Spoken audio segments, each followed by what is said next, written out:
कि 2024 में आया था क्वेश्चन, इसको करते हैं अंडर 60 सेकंड। बेटा बहुत सिंपल सा इनइक्वालिटी का क्वेश्चन है, मुझे क्या दिया है 1/x+5 less than equal to 1/2x-3। तो इसको उठा के अपन इधर लेके आए तो 1/x+5 minus 1/2x-3 should be less than equal to 0। Simple सा एलसीएम और क्रॉस मल्टीप्लाई कर लो बेटा, x+5 क्रॉस मल्टीप्लाई मतलब 2x-3 minus x minus 5 should be less than equal to 0।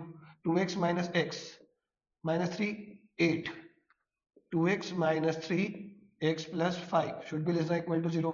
उम्मीद है आपको नंबर लाइन ड्रॉ करते आती होगी बेटा। इसके लिए 0.8 आया, इसके लिए -5 आया और इसके लिए 3/2 आया।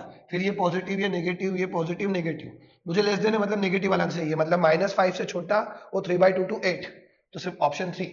Thanks a lot.